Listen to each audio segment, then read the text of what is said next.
What is up, you guys? Smoker is a really cool deck, and I got a request to cover it, so let's get right into it. Smoker is a 5-life, 5,000 power leader with one powerful and consistent effect. If he has a Dawn attached, you can lower the cost of one of your opponent's characters by 1. Then, if your opponent has a character with a cost of 0, Smoker will gain an extra 1,000 attack. You get tons of pops, and even a card that can only be used with this leader, so let's see what we can do. Tashigi is a 5-cost, 6,000 power character that will give one of your opponent's characters -4 cost when she hits the board. Then, you can use your leader's effect to lower it again, letting her pop a 5-cost character. This is incredibly powerful, especially if you combo her with other cost-reducing cards. Kuzan is a classic, replacing himself immediately. Don't be tempted to attack with him if you don't need to though. Since he's a big threat, your opponent will focus on him, so choose your moment wisely. I really like Hina too, since she's one of your strongest options to play if you need cost reduction now. This Tashigi is another great 3-cost option, and while it only lowers by 2 cost, you can use her effect every turn, and she has the versatility of being a 2k counter in your hand. I'll throw her down early on when I can if I don't see a Kuzan. Suru also lowers by 2 cost, and at just a 1 Dawn play, she's super useful and easy to throw down. The Navy Headquarters is another great tool to lower cost. On play, it lowers the card by 1, and then just by resting it, you can lower something else by 1 cost each turn for free. This is a super handy card to have, although I don't always like playing more than 2 or 3 copies in my deck, just since it's a brick and doesn't give you any field presence like some other cards. The 10-cost Kuzan is the scariest card in your deck. He'll reduce everything on the field by 5 cost, and then pop a 0-cost character. You can easily pair this with the 4-cost Kuzan or a Tashigi that you played the turn earlier to pop a larger character and really swing the game in your favor.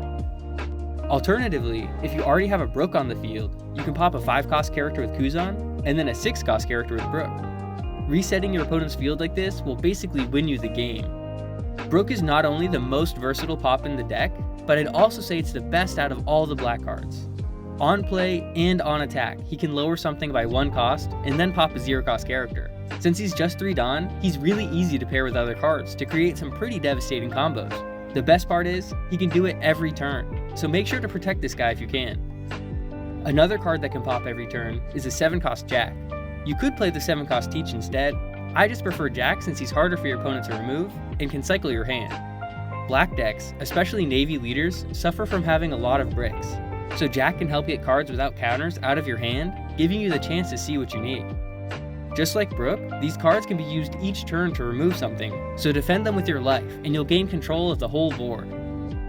Ripper is a great blocker, being just 1 cost to throw down, but also a 1k counter in your hand. Rebecca is the best black blocker in the game, and also combos so well with your cards. She can add a Brook back from the trash, and then play him out right away, giving you a blocker and a pop with a lingering threat for just 4 Dawn. 5-cost characters are the bread and butter of so many decks, so comboing her with a Hina, for instance, puts a ton of pressure on your opponent. The last blocker I want to talk about, I have a bit of a love-hate relationship with. The 7-cost Sengoku, on play, brings back any 4-cost or lower Navy character, rested. This seems great, he's like a bigger version of Rebecca. But that's exactly the problem I find. Since he is 7 Dawn, I'd rather do other things a lot of the time. And since he only plays back Navy cards, you don't get the super sick Brook play. Now, he can be great if your opponent is also playing slowly, since he can bring something back like Kuzan for a draw 1 and to set up your next turn. And being a big blocker is really nice, since you can block 5k and 6k swings into your life for free.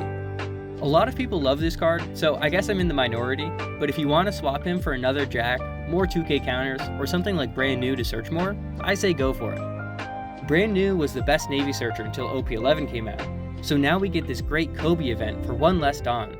Both of them will peek at the top 3 cards of your deck and let you add a Navy card, and then it'll dump the rest into your trash. This is great for preparing your 7-cost Sengokus, but it'll also make your Rebecca's live. If you're against decks that drop bigger bodies all the time, like the purple Luffy's, green Zoro, or even Bonnie, sticking a 10-cost Kuzan will be a priority to smooth out your later turns.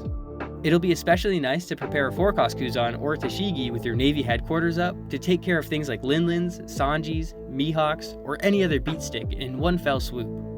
On your following turns, everything will be cut down by 5 cost, so you can easily pick apart everything with your other cards.